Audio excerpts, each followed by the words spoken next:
people like me. You need people like me so you can point your f***ing fingers and say, that's the bad guy.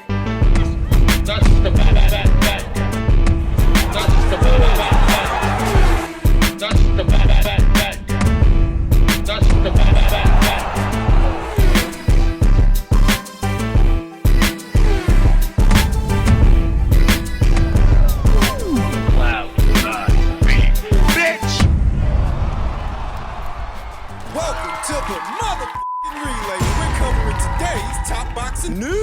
Okay, we'll start with this. Earlier today at the kickoff press conference for the upcoming Taylor versus Cameron undisputed super lightweight title fight, it was revealed that the Scotney versus Shae Johnson IBF super bantamweight title fight will be going ahead. After all, we knew initially there was trouble in paradise because the IBF champion Shae Johnson reportedly had suffered some kind of injury, so she was unable to defend her title against her mandatory challenger, Scotney, at which point the name of American Maureen Shae found herself in the mix of the conversation, and Ellie was supposed to be keeping busy with her. That is until there was a change of plans. Maureen Shae's not happy about it, taking to her social media stating, so the IBF orders Scotney versus Shae for the interim title. We negotiate with Matchroom in good faith and we sign a contract, but Matchroom never executed the contract. They never sent it to the IBF before the deadline, but now they want to push me aside? Is this how it's supposed to be? This is bad for every female boxer out there. The IBF needs to step in. Matchroom did not negotiate in good faith or intended to make this fight. Matchroom's economics should not dictate the opportunities to the sanctioning bodies. I understand why Maureen Shae is upset. She got her hopes up, thought she was going to fight in a big fight with Scotney. But you have to remember that the order from the IBF for Scotney to face Shae Johnson, that order actually came first. It was only in the event that Shae was unable to fight that Maureen Shae came into it. And as it turns out, Shae available. Shae able to fight. I noticed last week that Shae Johnson, at least last week, she was here stateside in Las Vegas, Nevada, alongside Taylor Robertson of Australia and former unified super featherweight champion Michaela Mayer. Thought that was interesting. What was the New Zealand-born, Australian-based fighter, Australian-based champion doing here stateside if she's supposed to be injured and unable to fight? And I figured they've got something in the works. Something is in the oven for Shae Johnson, who sports a professional record of 15 wins with 1 loss, no draws, 6 knockouts, having never been knocked out in 16 professional contests. She's got more than 2 times as many fights as Scotney, more than 2 times. 16 professional contests to Scotney's 6. Shae's got more rounds in the bank than Ellie does, more professional experience, but what Ellie lacks in experience, she makes up for in quality and talent, sporting a professional record of 6 wins with no losses, no draws, no recorded knockouts, not yet. You could argue that Shae Johnson is the slightly bigger puncher of the two, though neither Shae or Ellie, they're not knockout merchants, either of them. Even though Shae Johnson over time has racked up a couple of knockouts, you'll know if you've seen her in action, she is a more cerebral fighter than a brawler, than a bruiser. She is. I want to give the edge in experience to Shae Johnson. I think that goes without saying, but Scotney, she's got such a high ceiling. Catford. She doesn't have a lot of fights, but what fights she does have, most of them are against quality opponents. Yeah. Quality competition. Yeah. Melis Gangloff, former champion Jorgelina Guanini, former champion Maria Cecilia Roman, more recently former EBU champion Mary Romero, who can be a handful if you ain't got the minerals, if you ain't got the ingredients. Thankfully, Ellie's got them. Won a dominant points decision win over 10 rounds opposite the ring. Mary Romero, she will be so confronted with Shae Johnson. Sugar Neeks, who saw action 2 times last year, once in April opposite the ring Mexico's own Melissa Esquivel, then again in October opposite the ring Australia's own Susie Q Ramadan. Had to battle through some adversity there, a bad cut, a gash on her forehead. Still managed to win a dominant points decision victory over Susie Ramadan, the aged veteran. She'll be opposite a much fresher fighter, opposite the ring, a fresher, younger. Hard to get a fix on what this fight is going to look like because, believe it or not, Scotney and Shae Johnson, they're good at a lot of the same things. They're both athletic when they want to be, accurate when they want to be, cerebral when they want to be, spiteful when they want to be. They're good at a lot of the same things. And they're both finesse fighters, tactical technical, the both of them. The edge in power and experience would have to go to Shernika. I think she's a little bigger, a little beefier than Ellie. Ellie's a little smaller, a little slimmer. I'd wager she's a bit faster than Shernika Johnson. A smidge. I don't know, it's just hard to imagine what this fight is going to look like because they're both good at a lot of the same things, though I think it may be contingent upon who's willing to hit the gas and step to the other fighter, the other girl. Who's going to press the issue? Then again, both Ellie and Shernika, both being good at a lot of the same things, who's to say that they won't both press the issue in spots? They might. It's hard to imagine what this fight is going to look like. And in the fight, I don't know, might be hard to separate them. Shanika's got more pro experience, more rounds in the bank. We know she's tough. But I'd be lying to you if I told you that she's got the same ceiling as Ellie Scotney. Ellie Scotney ain't got a lot of fights, but you'd never know it to look at her based on who she's been fighting. Fights good fighters all the time. Beats them. Makes it look easy. It's a really good fight. Interesting fight. Better fight than the Maureen Shae fight would have been, though the Maureen Shae fight wasn't a bad fight. This is just better than that. Tyson Fury and Alexander Usyk fight yet? Can I believe that what hasn't happened? Fury and Usyk? Usyk and yeah. It's scheduled though, right? Isn't? No, never happened. Welcome to boxing, boys. I mean, is it shocking? Yes. Is it shocking? No. I mean, it's just, that is boxing. It's just the way that sport always seems to play out. The big fights that should happen never happen, and when they do, it's always late. And yeah, I mean, that's the stuff that used to drive me crazy as a fan, and it's literally part of how I designed this company to not be. It seems that several boxing aficionados are angry at Dana White's reaction. Dana White, founder of the UFC. His reaction to the news that the Fury versus Usyk fight might be in jeopardy. It's not a done deal yet. It's hard to say that Dana White wasn't right because he is. I mean, look at where we are with what was supposed to be the Errol Spence Jr. versus Terrence Crawford fight. Look at where we are, or where we aren't. The same has applied to a lot of fights over the years. Spence versus Crawford, Wilder versus Joshua. On a smaller scale, Davis versus Farmer, Davis versus Lomachenko versus Garcia. Santa Cruz versus Russell. The sport is rife with these kinds of situations, these fights that got away. So where's the lie? Dana White was right. People may not want to accept that coming from him, the UFC's president, who says he structured his own business in such a way as to avoid those kinds of situations. You know, boxing as a whole, boxing as a sport encompasses a larger area than the UFC by itself, because the UFC, the mixed martial arts, is but one promotion, just one promotion. Thus, every UFC fight is an in-house fight, tantamount to a top-rank in-house fight, or a matchroom in-house fight. In-house fights in general. That's basically what the UFC does. The best of the UFC fight the best of the UFC. It's one promotion. And even within that one promotion, there are occasionally fights that get away, like what was supposed to be the John Bones Jones versus Francis Ngannou fight. Francis Ngannou very recently became a promotional free agent, went his own way. Doesn't look like he's going to be fighting John.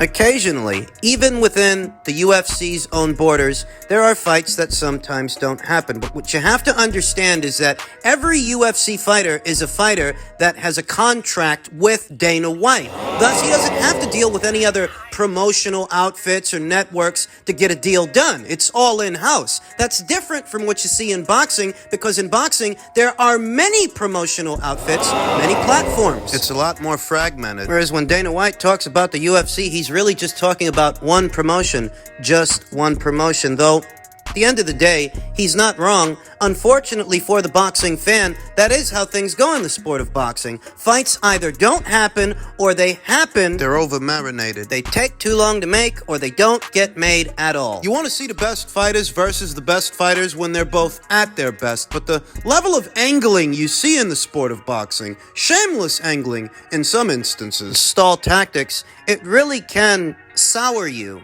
on the sport, where it hardly seems like a sport at all. And the people in the industry like to tell you that boxing is a business and boxing is a business first. That might be true, but the people at home tuning in, they're not watching to see business. They want to see a sport, and the people in the industry need to remember that. People lose interest, and it's bad for business if people lose interest, boxing being a business and all. Do you want to go out of business? The latest on the ongoing negotiations between Tyson Fury and Alexander Usyk is that the WBA has issued an April 1st deadline to receive signed contracts before title consolidation clash is ordered. They're talking about a fight between Usyk and Daniel Dubois. World Boxing Association President Gilberto Jesus Mendoza declared on Sunday that a title consolidation bout is in store if the pair of unbeaten heavyweights can't bring closure to their month-long negotiations. Fury and Usyk managed to stall the sanctioning body after submitting in writing that both sides agreed to a purse split for their proposed championship showdown, but were once again pressed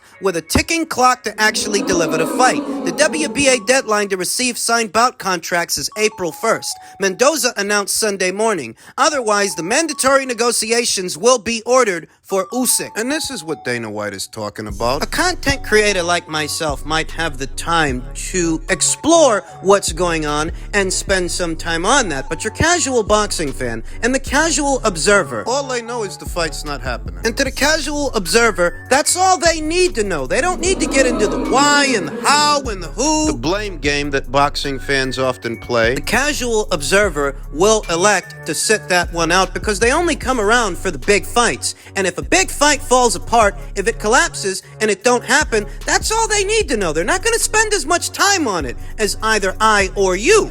Meanwhile, Usyk claims the onus is on the Brit to bring closure to this ongoing saga. The points for agreement were sent to Fury's side. Usyk stated on Saturday through his verified social media account. The deadline is set. The clock is ticking. The ball is in Greedy Belly's side now. We did everything in our power to make it happen, at Tyson Fury. And as stated, the hardcore boxing fan might spend more time playing the blame game than the casual observer. All the casual observer wants to know and needs to know is whether a big fight, whether or not a big fight, is going down. And if it's not going down, well, you know what effect that's gonna have. Fuck it. Before you know it, interest in the sport wanes, the audience shrinks, and so do the viewing figures with it. People in the industry will keep repeating that tired old cliche that boxing is a business and it's a business first before it's a sport, but the people whose money you're trying to get at, they're there to see a sport. Telling me that boxing is a business is some kind of excuse for fights not to happen, for it not to operate like a sport? Listen, sweetheart, every single sport that is a sport is also a business, so that's no excuse. They're still sports, and they're still marketed as sports because them being sports is what draws an audience in. The interest for the sport, or the business, whatever you want to call it. The money! Boxing is too comfortable giving its market substitutes and alternatives. That's the problem. And it's only getting that much more expensive to watch these days. The least you can do is give the audience what they want. Sometimes boxing doesn't seem to want to. There's an old saying that nothing's ever going to kill boxing, but nothing's going to save it either. That seems to be the case. Save it from itself. Finally, in men's 136-pound news, Oscar De La Hoya expects Ryan Garcia to make it look quote-unquote easy against Gervonta Davis. Easier said than done. But isn't everything. Initially, Gervonta Davis viewed Ryan Garcia's perpetual and brazen callouts as nothing more than inconsequential. However, after years of fulminating with Davis and threatening to turn his lights out, the Baltimore native has finally decided to take Garcia up on his offer. A jam-packed crowd at the T-Mobile Arena in Las Vegas, Nevada will be treated to an all-action slugfest when the two wildly popular fighters square off in the main event slot on April 22nd. From the moment their mega showdown became official, odds makers quickly began evaluating the possible outcome, and after doing some of their due diligence, the betting public is standing firmly behind Davis, pegging him as the odds-on favorite. Yeah, well, the bookies don't always get it right. Joe Smith Jr. beat the odds, 2, 3, 4 times? Beat the odds in the Bernard Hopkins fight, the Andrej Fanfara fight, the Jesse Hart fight, and the Eleider Alvarez fight. He was the underdog in all of those fights with the odds makers. Andy Ruiz quite famously beat the odds in the Anthony Joshua fight, the first one. Buster Douglas before him, the biggest upset in postmodern boxing, I think, the biggest upset in the sport. You can beat the odds, it's happened before. Will it happen again, is the question. As of late, the pugnacious Davis has taken his aggression up a notch in the ring. In his last 2 appearances, the 28-year-old violently ended the nights of both Rolly Romero and Hector Luis Garcia before the the sound of the final bell. Still, even with his gloves being soaked in the blood of his opponents, Oscar De La Hoya, Garcia's promoter, believes that Davis' time at the top of the pugilistic mountain is coming to an end. Garcia, 24, quickly dispatched of Javier Fortuna in July of last year, clearing the way for his bout against Gervonta Davis. By and large, De La Hoya's praise of Davis has been both profuse and flattering. He's giving him his flowers now, so in case Ryan Garcia beats him, he'll get that much more credit for it. That's what that is. However, while the renowned promoter and Hall of Fame fighter believes that the hard-hitting star is a one-of-a-kind talent, come April 22nd, not only is De La Hoya convinced that Garcia will emerge victorious, he concludes that his fighter will barely break a sweat while doing so. My guy Ryan Garcia will not only shock the world, he will make it look easy and begin his legacy, said a fired-up De La Hoya on his social media account. Let's go. Yeah, boats are gonna boat. Promoters are gonna promote. Oscar De La Hoya is just being a promoter, selling this fight because that's his job. That's what he has to do in reality. The odds of Ryan Garcia making it look easy against Gervonta Davis. It's possible that he wins. I mean, I'm not counting him out completely, but the odds really are stacked against him. You have to remember that Gervonta Davis is, in fact, a more experienced fighter than Ryan Garcia. He's a more maturated fighter than Ryan, and he is more maturated overall because he's several years older than Ryan. He's got experience on Ryan Garcia, and he's got both a catch weight and a rehydration clause in play. For a growing boy like Ryan Garcia, that can really make things difficult. Hamper his performance if he ends up in a fat camp. So much emphasis on making the weight, he may end up leaving it all in the gym. I mean, let's be honest here. That's the purpose of both that catch weight and that rehydration clause. They want to weaken him. That's what that's for. That's not even counting the stylistic matchup. Ryan Garcia's got height on Gervonta Davis, length on Gervonta Davis. He's got speed, he's got power. But how will his already existing attributes and characteristics be affected by this 136-pound catch weight and this same-day rehydration clause? Will that take something out of Ryan? Stylistically, Ryan's best bet to win the fight